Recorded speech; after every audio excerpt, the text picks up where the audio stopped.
Hi, my name's Elena Eisenhower, and I'm the executive pastry chef and owner at Sweet in Worcester, Massachusetts. Today I'm going to be showing you how to make a Buche De Noel, or as most people in the States call it, a Yule log. But Buche De Noel sounds so much better. It's a traditional French holiday dessert, and it's basically a chocolate roulade cake made to look like and decorated like a Christmas log, fire log. So we're going to start with the icing today and then move into the cake and then into our garnish, because our icing needs to sit for a while to become spreadable and a nice consistency to decorate with.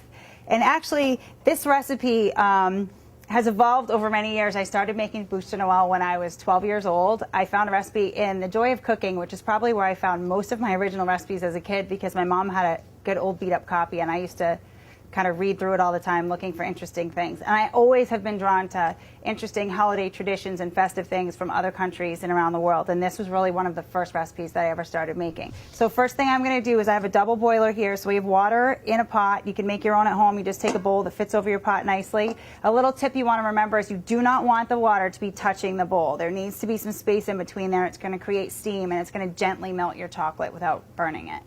So to this bowl, I'm going to add our bittersweet or dark chocolate, and I'm also going to add some unsalted butter that's at room temperature.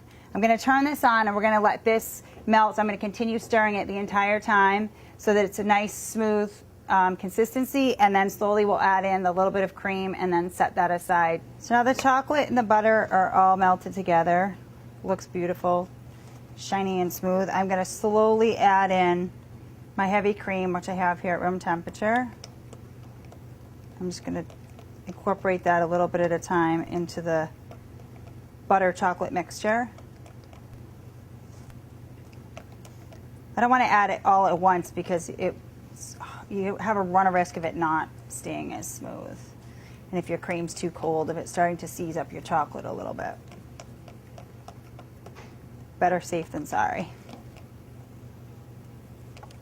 So here we have our icing, or our ganache, which is perfect. It's nice and smooth. It's beautiful. We're going to set this aside and let it start to cool down while we make our cake and fill it. So right here I have some heavy cream that I've just brought to a boil, and I'm going to take the heavy cream and pour it over my chocolate and butter, basically the same way that we made ganache. You're just repeating the same steps over and over again for this recipe. I'm going to swirl it around a little bit to get all my chocolate covered with the hot cream, and then I'm just going to whisk it until all of the chocolate's melted and broken down. We want it nice and smooth. Don't want any little bits of chocolate in it. And as soon as this is all come together, going to keep going. Again, you're really just making ganache again. It's heavy cream and a little bit of butter and some really good chocolate. And there's nothing wrong with that. So this is really nice and smooth now. I'm just going to leave this to sit in the bowl while we whip up our egg whites, which is the other part of this cake. It almost seems too good to be true that it's only egg whites, chocolate, and butter. And I'm just going to scrape down the sides of the bowl so we get all that in there as it cools. This should cool off well enough to be ready to incorporate in the amount of time that it takes you to whip your egg whites. So in my mixer, I have my egg whites, which are at room temperature, and that's a really important thing to remember when you're making any type of meringue or whipping egg whites. They're going to whip up a lot nicer for you if you have them already at room temperature. I'm going to turn the mixer on. We're going to slowly start them whipping, and when they get frothy and start to be a little bit bubbly, then we're going to slowly and continuously add the sugar that we have here, and then continue whipping the egg whites until we have a nice, stiff, glossy peak. So here we have the egg whites are almost ready. Actually, yes, there's still a little bit. They're pretty much holding a stiff enough peak. I'm going to take a third of my egg whites, roughly, and fold that into the chocolate first. And the reason that you do that is this is going to loosen up the chocolate.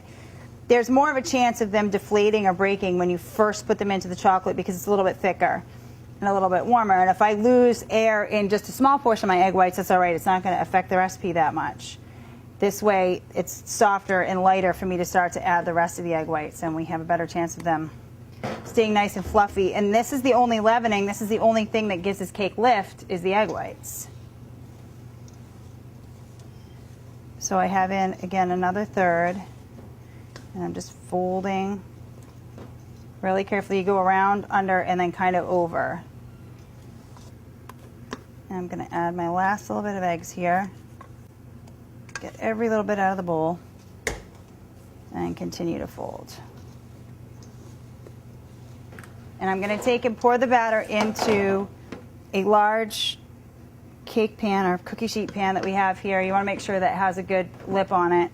It's been buttered, and then my parchment put down, and a little bit more butter on top of that so that the cake doesn't stick to the parchment. And spread that out evenly. It's pretty easy to spread. It's fairly loose at this point.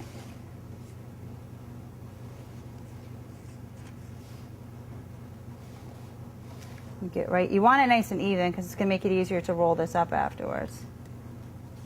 So there you have the cake. It's all set in the pan. We're going to go ahead and put this in our oven, 375 degrees for about 10 to 12 minutes until you insert a knife or a cake tester in it and it comes out clean. And then you're ready to move on to the next step of making our Buche De Noel. So here we have our nice sheet of flourless chocolate cake. It's out of the oven. It's cooled just to room temperature. The first thing I'm going to do before we fill this and roll it is trim off the edges, because the edges are going to be a little bit crusty and a little bit harder, and that will make it won't roll as evenly. So just by trimming off the edges, you don't have to throw them away. You can save them, throw them in a bowl with your extra whipped cream, and just eat it and don't tell anybody. And both ends. You don't really need to trim them on the long side because that's not going to affect how you roll it. Now that I have that trimmed up, I'm just going to take my whipped cream and spread a nice even layer across the cake.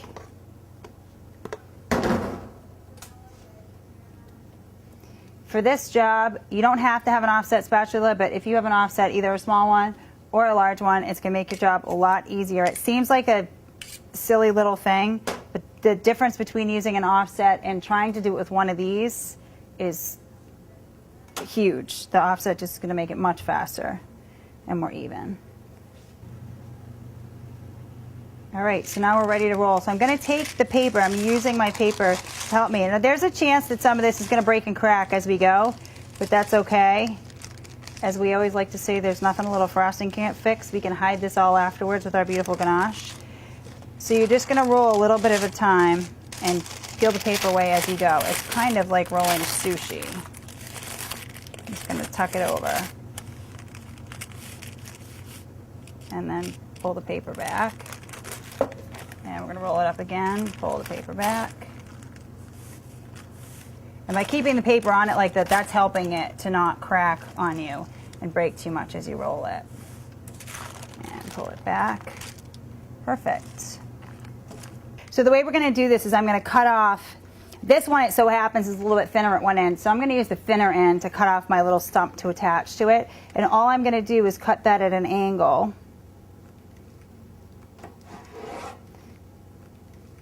And there I have the piece that's going to go on as my stump. I'm going to transfer this to the platter. The easiest way to do that is just to use a big spatula.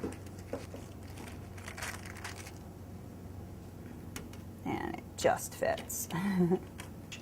And we'll put our log on. I like to put the little extra piece. It can go, I usually put it a little bit towards one end. Make sure it fits, that it sits pretty nicely right on top. And you can just frost it right to this with the ganache and it will all stay. Here I have the ganache that we've let sit for 3 or 4 hours, again, depending on the temperature of the room you have it in. You want it to get to this nice kind of spreadable consistency. I'm going to start first with, you really want to make sure that you have this little extra piece attached really well before you frost the rest of it. So I'm just going to take a little bit and go right up around it. Now, you don't have to be afraid of this. There is no right or wrong because we're making tree bark, and as you can tell just by 3 kind of swipes of the spatula, it already is starting to look like tree bark. That's the great part about this cake as far as decorating goes, is that it really, tree bark is kind of rough and not perfect. The most difficult parts of frosting this whole cake are going to be the ends where there's a lot of cream exposed, because it's going to be a little bit tricky to get that ganache over evenly. So again, you may need more than one coat in those spots. A trick you can kind of is start from the edges and get it attached to the cake first and float it over the rest of it. So I'm going to start from all my edges. I'm showing you with this top piece first because it's really the hardest part. I'm going to put a lot of ganache on, more than I think I need, so I can float it over the whole thing to the edges. And then once I can get it to stick to some of the ganache I have around the sides, I'll be safe. And then once I've done that, I'll come up again and kind of, this part, it's okay to leave it rough because if you had cut off the piece of the tree, the bark would be rough here as it comes up the edge. It's pretty forgiving. So I'm just going to seal off my ends, and then that's it. That's all there is to it. All we have to do is the fun stuff. So now that our Yule log is all frosted and actually really is starting to look like a log, we're going to do some fun little decorations. The traditional Buche De Noel is decorated with meringue mushrooms, or in some cases marzipan mushrooms. If you do not want to go to the trouble of making the meringue, even though it's delicious and fun, you can actually make little mushrooms out of either marzipan, which you can buy in the supermarket, or fondant or anything like that to decorate it and really make it look kind of woodsy. I usually will put a few around the base of the cake, but then I also stick, you know, like on a tree, some of the smaller ones kind of right up on that log coming out of it.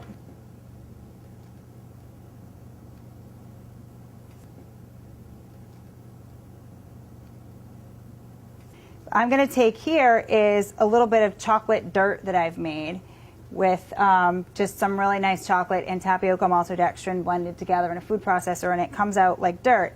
The fun thing is when you eat this, if you were to pick up a spoonful of it, it turns right back into nice creamy chocolate in your mouth. And it's just going to add a little bit of a forest floor to our cake here. And then if we dust it with a little powdered sugar afterwards, it will look like snow and makes a fun little scene. And then the last thing I'm going to do is I'm going to show you how to make some little fondant holly leaves and holly berries. I'm just rolling this out right on my counter. You can use a little, sometimes if you find it starting to stick, you can use a little bit of powdered sugar or a little bit of pan spray, even Pam, underneath it to keep it from sticking to whatever you're working with. Any kind of cookie cutters that you have at home, so if you happen to have a holly leaf cookie cutter or something, you can use, or you can just cut it freehand with a knife. And they're just kind of little pointy. In decorating cakes, much like decorating with flowers or anything else, it's better to do odd groupings than even groupings. They look funny. So we like to do things in threes, maybe one leaf with 3 little berries, or 2 leaves and 3 berries, that's 5, but that your groupings are not matchy-matchy. In pairs of 2, they look funny. So I'm going to do one grouping of 3 and then one little one all by itself. So I'm going to take one and just put it right here by this mushroom. It just adds a nice pretty little pop of color. And I'm going to take these 3 and put them all together, and we'll put them down in this end, and it kind of adds a little color to both sides of our log. And then the berries, really, really simple. We're just going to roll some little balls out of this red fondant.